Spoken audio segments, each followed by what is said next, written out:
కొండనాలకి మందేస్తే ఉన్ననాలకు ఊడిపోయిందని ఒక సామెత ఉంటుందని. అలాంటి పరిస్థితి ప్రస్తుతానికి ఆంధ్రప్రదేశ్ రాష్ట్రంలోని లిక్కర్ కేసు పైన విచారణ చేస్తున్న సిట్టు పరిస్థితి అని చెప్పాలి. ఎందుకంటే ఒకటి, ఆంధ్రప్రదేశ్ రాష్ట్రంలో 2019 నుంచి 2024 వరకు వైసీపీ అధికారంలో ఉన్న నేపథ్యంలో లిక్కర్ పాలసీని చేంజ్ చేసి అప్పటిదాకా ప్రైవేటు వ్యక్తుల చేతిలో ఉన్న లిక్కర్ షాపులను కానివ్వండి, ఆ మద్యం వ్యాపారం మొత్తాన్ని ప్రభుత్వం తన చేతిలోకి తీసుకున్న తర్వాత జరిగిన పరిణామాలు అవన్నీ మనం చూస్తూనే వచ్చాం.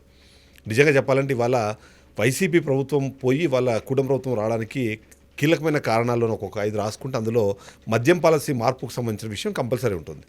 అలాంటి నేపథ్యంలో ఇప్పటికే అది చేయాల్సిన నష్టం చేసిన నేపథ్యం మనం చూస్తే ఆ లిక్కర్ కేసు కాస్త లిక్కర్ స్కామ్ అని చెప్పడము, ఆ లిక్కర్ స్కామ్కి సంబంధించిన నేపథ్యంలో ఏమేమి జరిగాయి, దానివల్ల ఎలాంటి పరిణామాలు ఉన్నాయనే విషయాన్ని చెప్పుకుంటూ వచ్చారు.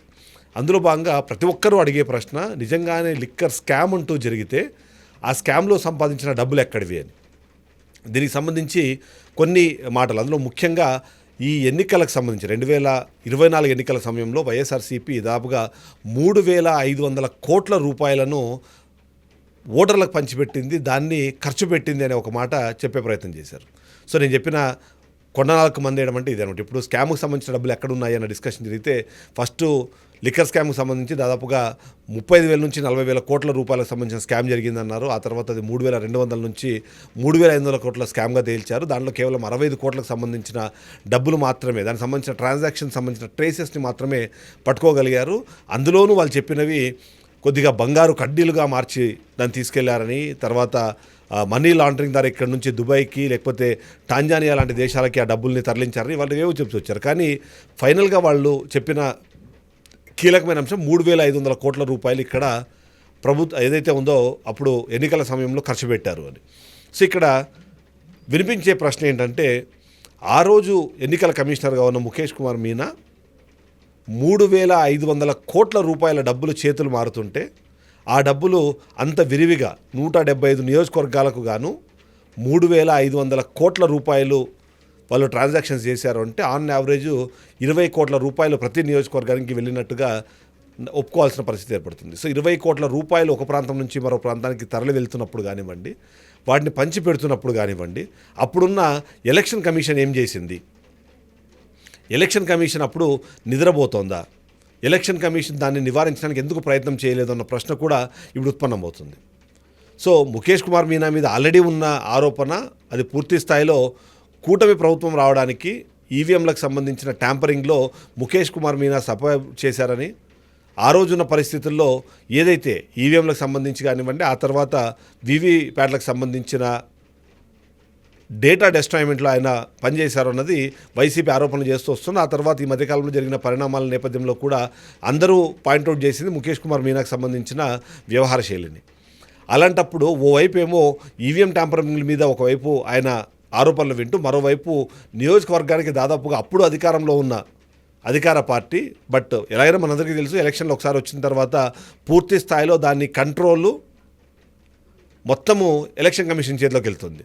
అప్పుడు ఒక చిన్న ఉద్యోగిని బదిలీ చేయాలన్నా సరే రాష్ట్ర ప్రభుత్వం నిర్ణయం తీసుకోలేని పరిస్థితి ఉంటుంది. దాదాపుగా ఎన్నికలకు సంబంధించిన నోటిఫికేషన్ విడుదలవ్వడానికి కొన్ని రోజుల ముందే వాళ్ళు ముందుగానే ఇన్ఫర్మేషన్ ఇస్తారు, ఎలాంటి చర్యలు చేయొద్దని, మీరు ఎలాంటి బదిలీలు చేపట్టొద్దని.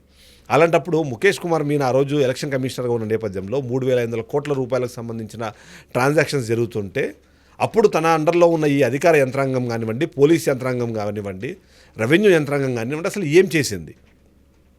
అంత పెద్ద మొత్తంలో అమౌంట్, అందులోనూ ముఖ్యంగా ఇక్కడ చూస్తోంది ట్రేసెస్ గురించి మాట్లాడే నేపథ్యంలో 3,500 కోట్ల రూపాయలు కూడా పూర్తి స్థాయిలో ఇది నగదు మాత్రమే, వైర్ ట్రాన్స్ఫర్లో ట్రాన్సాక్షన్స్ బ్యాంక్ ట్రాన్స్ఫర్స్ కాదు. ఎందుకంటే దీని మీద ఉన్న ఆరోపణనే మద్యం కుంభకోణంలో కీలకమైన అంశము, ఈ కుంభకోణానికి ఊతమిచ్చిన అంశం అని చెబుతోంది. మొత్తంగా ప్రతి వైన్ షాప్లోనూ డబ్బులు కలెక్ట్ చేశారు, క్యాష్ కలెక్ట్ చేశారు. ఆ క్యాష్ను 45 రోజుల తర్వాత గవర్నమెంట్కి జమ చేసే పరిస్థితి ఉంటుంది. కాబట్టి అందులో భాగంగానే ఆ డబ్బులు క్యాష్ని ప్రతి నెల 50 కోట్లకు తగ్గకుండా, 50 నుంచి 60 కోట్లకు తగ్గకుండా క్యాష్ని ట్రాన్స్ఫర్ చేశారు. క్యాష్ని ఒక ప్లేస్ నుంచి ఇంకో ప్లేస్కి తీసుకెళ్లారు. అందులో భాగంగానే అప్పట్లో కొన్ని రూమర్స్ కూడా వచ్చాయి, జగన్మోహన్ రెడ్డి నివసించే తాడేపల్లి ఇంట్లోకే కంటైనర్లతో డబ్బులు తీసుకెళ్లారు, ఆ లోపల అక్కడ దాచిపెట్టారు అని. సో అలాంటిది ఏది అయినా సరే అంత క్యాష్ 3,500 కోట్ల రూపాయల క్యాష్ ట్రాన్స్ఫర్స్ ట్రాన్స్పోర్టేషన్స్ జరుగుతుంటే అప్పుడు ఎలక్షన్ కమిషనర్గా ఉన్న ముఖేష్ కుమార్ మీనా ఏం చేస్తున్నాడు అన్న ప్రశ్న ఇప్పుడు తలెత్తే పరిస్థితులు ఉన్న నేపథ్యంలో ఏంటి ఒక స్కామ్ గురించి ఎక్స్పోజ్ చేసే క్రమంలో ఒక వ్యవస్థను మొత్తాన్ని నిర్వీర్యం చేసేలాగా, అది నిర్వీర్యం అయిపోయిందని అనుమానం వచ్చేలాగా ఇలాంటి కమెంట్స్ చేయడం వల్ల వస్తున్న లాభం ఏంటి? నిజంగానే స్కామ్ జరిగిందా? ఆ స్కామ్లో అంతిమ లబ్ధిదారుడు ఎవరు? దీని మొత్తం కర్త కర్మ క్రియ ఎవరు? ఇవన్నీ ఖచ్చితంగా బయట తేల్చాల్సిందే. నిగ్గు తేల్చి ఎవరైతే బాధ్యులు ఉంటారో వాళ్ళందరి మీద చర్యలు తీసుకోవాల్సిందే. కానీ వైసీపీ మొదటి నుంచి చెప్తుంది అసలు లిక్కర్ స్కామ్ లాంటి ఒక కేసే లేదు, చాలా పారదర్శకంగా జరిగిన ఒక వ్యవస్థని వాళ్ళు స్కామ్ అనే పేరుతో ఇలా ఇబ్బంది పెడుతున్నారు. కేవలం వైసీపీకి సంబంధించిన రాజకీయ నాయకులందరినీ, ఎవరైతే వైసీపీ నేతలు ఉన్నారో వాళ్ళని ఇబ్బందికి పెట్టడానికి రాజకీయ కక్షాదింపు చర్యలో భాగంగా మాత్రమే ఈ లిక్కర్ కేసుని స్కామ్గా మార్చారు, ఆ స్కామ్గా చూపించే ప్రయత్నం చేస్తున్నారు అనేది ఓవైపు మాట్లాడుతున్నారు. అలాంటి నేపథ్యం ఉన్నప్పుడు 3,500 కోట్ల రూపాయలకు సంబంధించిన నగదు లావాదేవీలు ఇన్ని కోట్లాది మందికి డబ్బులు సరఫరా చేస్తున్నప్పుడు ఏం చేశారు? ఆ సమయంలో విపక్షంగా ఉన్న టీడీపీ పార్టీ, అప్పటికే కేంద్ర ప్రభుత్వంలో అధికారంలో ఉన్న బీజేపీ పార్టీ, చాలా యాక్టివ్గా ఉన్న జన సైనికులతో కలిసిన జనసేన పార్టీ, ఇంతమంది నాయకులు, ఇంతమంది గ్రౌండ్ స్టాఫ్ ఉండగా, కార్యకర్తలు కానివ్వండి మిగిలిన వాళ్ళందరూ ఉండగా వాళ్ళందరి కళ్ళు కప్పి 3,500 కోట్ల రూపాయల డబ్బుల్ని సాధారణ ప్రజలకు పంచే అవకాశం ఉందా? ఇంకేదైనా యాక్టివిటీ చేయడానికి అవకాశం ఉందన్న ప్రశ్న ఏదైతే ఉందో ఆ ప్రశ్న ఇప్పుడు లిక్కర్ స్కామ్కు సంబంధించిన ఆరోపణల మీద దెబ్బతీస్తుంది. సో ఎలా చూడాలంటారు? 3,500 కోట్ల రూపాయలు అంత ఈజీగా ట్రాన్స్ఫర్ చేసేయగలుగుతారా? 175 నియోజకవర్గాల్లో కీలకమైన నియోజకవర్గాలు, కుప్పం లాంటి ప్రాంతాలు కానివ్వండి, పిఠాపురం లాంటి ప్రాంతాలు కానివ్వండి, మంగళగిరి లాంటి ప్రాంతాలు కానివ్వండి, ఇవి మనం మాట్లాడుకునే తాడిపత్రి లాంటివి, అంటే ఏవైతే టీడీపీ పార్టీకి కంచుకోటలుగా ఉన్న నియోజకవర్గాలు ఏవైతే ఉన్నాయో అక్కడ 20 కోట్ల రూపాయలు క్యాష్ని తరలించి వాటిని పంచిపెట్టే అవకాశం ఉందా?